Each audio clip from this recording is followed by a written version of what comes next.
በጠዋት ወደ ስራ ገብታችሁ ኮምፒውተራችሁን ኦፕን አድርጋችሁ የተለያዩ ስራዎችን የምትከውኑት በዚህ ዘመን በአርቲፊሻል ኢንተለጀንስ ነው። ጥያቄው አርቲፊሻል ኢንተለጀንስን ተጠቀሙታላችሁ ወይስ ደግሞ ብዙ ነገራችሁን ሪፕሌስ አድርጎባችኋል?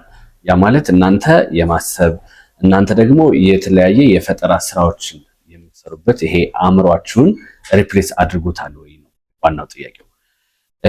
በዛሬው ዝግጅቴ አርቲፊሻል ኢንተለጀንስን እንዴት መማር እንዴት ደግሞ መጠቀም እንዳለብን የተወሰነች ትንሽ እውቀት እንሰጣችኋለሁ ማለት ነው። እስከ ቪዲዮ መጨረሻ አብራችሁን ቆዩ። የቦይዝ ዲጂታል የዩቲዩብ ቻናልን ሰብስክራይብ እያደረጋችሁ ቤተሰብ ሁኑን። የተለያዩ መረጃዎችን ስንለቅ ለእናንተ እንዲደርሳችሁ የደወል ምልክቷን ማብራትም አትርሱ። መልካም ቆይታ ይሁንላችሁ። አርቲፊሻል ኢንተለጀንስ በዚህ ሰዓት ኢዝ ኖት ኤ ፊውቸር። ይሄ ወደፊት አዲስ ነገር ይመጣል ወይም ደግሞ አዲስ ነገር ያመጣልናል ብለን የምንጠብቅበት ሰዓት ላይ አይደለም አሁን ያለ ነው። አርቲፊሻል ኢንተለጀንስ አሁን ይሄ ፕሬዘንት በስራዎቻችን መካከል ልንጠቀመው የሚገባ የቴክኖሎጂ ውጤት ነው። አርቲፊሻል ኢንተለጀንስ ኢዝ ፕሬዘንት እንለዋለን፣ ኢዝ ኖት ኤ ፊውቸር ማለት ነው። አርቲፊሻል ኢንተለጀንስ ብንተውም ብንጠቀመውም ሚኒንግለስ ነው የምንልበት ጊዜ አይደለም አሁን ያለ ነው።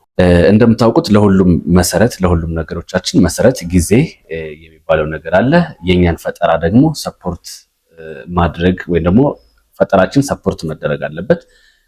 ብዙ ጊዜ ብዙ ረጅም ሰዓትን ደግሞ በነገሮቻችን መውሰድ አይጠበቅብንም እና በዚህ ጊዜ ይህንን ጊዜ ሰርቫይቭ አድርገን ከጊዜው ጋር እኩል ለመሄድ አርቲፊሻል ኢንተለጀንስን መጠቀማችን የግድ ነው ማለት ነው። አሁን አርቲፊሻል ኢንተለጀንስን ከቴክኖሎጂው ወይም ደግሞ የኮምፒውተር ሳይንስ ባክግራውንድ ካላቸው ሰዎች ይልቅ በማርኬቲንጉ ላይ ያሉ ሰዎች ኤአይን ለተለያዩ ፈጠራዎች በስፋት ይጠቀሙታል። ምን ለማድረግ? የተለያዩ የማርኬቲንግ ስራዎች ለመስራት በኤአይ ተደግፈው ትልልቅ ካምፓኒዎችን ቢሆን አርቲፊሻል ኢንተለጀንስን አሁን በስፋት እየተጠቀሙት ይገኛሉ። እንደ ካምፓኒም እንደ ግለሰብም አርቲፊሻል ኢንተለጀንስን በዚህ ሰዓት መጠቀማችን ግዴታ ነው ማለት ነው። ለብዙ ነገሮች እንጠቀመዋለን። በዚህ ጊዜ ዌብሳይት ዲዛይን ለማድረግ እንጠቀመዋለን።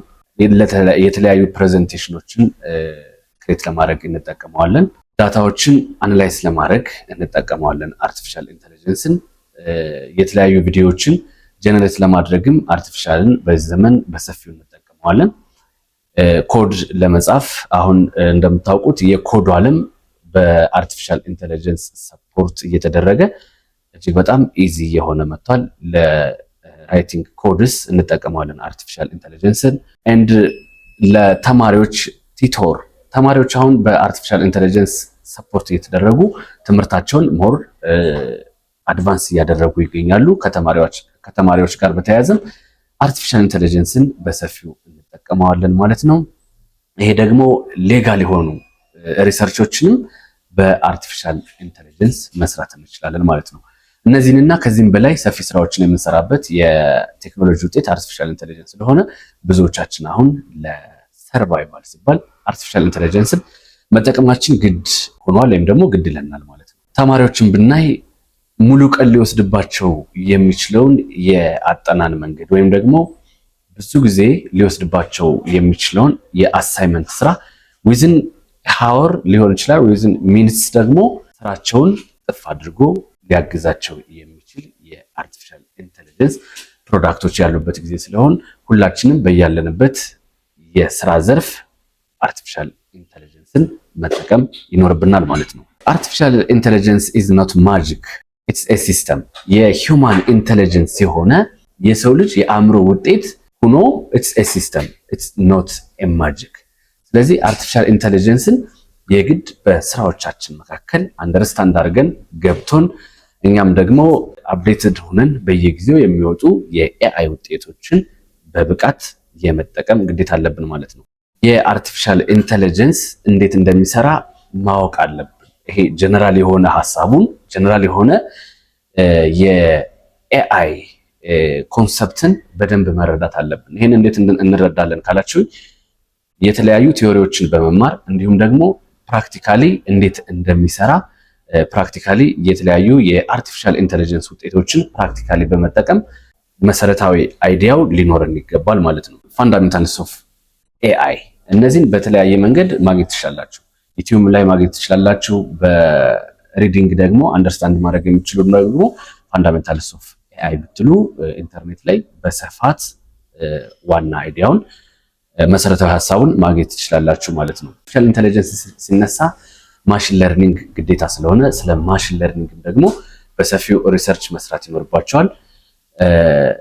ኒውራል ኔትወርክ ጀነሬቲቭ ኤአይ የሚባሉት ከአርቲፊሻል ኢንተለጀንስ ጋር የሚሄዱ የጀርባ አጥንት ስለሆኑ ስለነዚህ አንደርስታንድ ስናደርግ አርቲፊሻል ኢንተለጀንስ ለኛ ምን ያክል ኢምፖርታንት እንደሆነ እንረዳለን ማለት ነው። ኤአይን ራንደምሊ መጠቀም ሳይሆን በደንብ ዲፕ ተረድተነው እንዴት እንደሚሰራ ተረድተነው እንዴትም መጠየቅ እንዳለብን ተረድተነው ኤአይን ስንጠቀመው ሞር ፕሮዳክቲቭ የሆነ ስራ እንሰራበታለን ማለት ነው። በመጨረሻ አስቀድሜ እንደነገርኳችሁ አርቲፊሻል ኢንተለጀንስን በተለይም በ2025 ጥናት መሰረት ወደ 70% የሚደርሱት ከኮምፒውተር ሳይንስ ባክግራውንድ ውጭ ያሉ ሰዎች ኤአይን ይጠቀሙታል።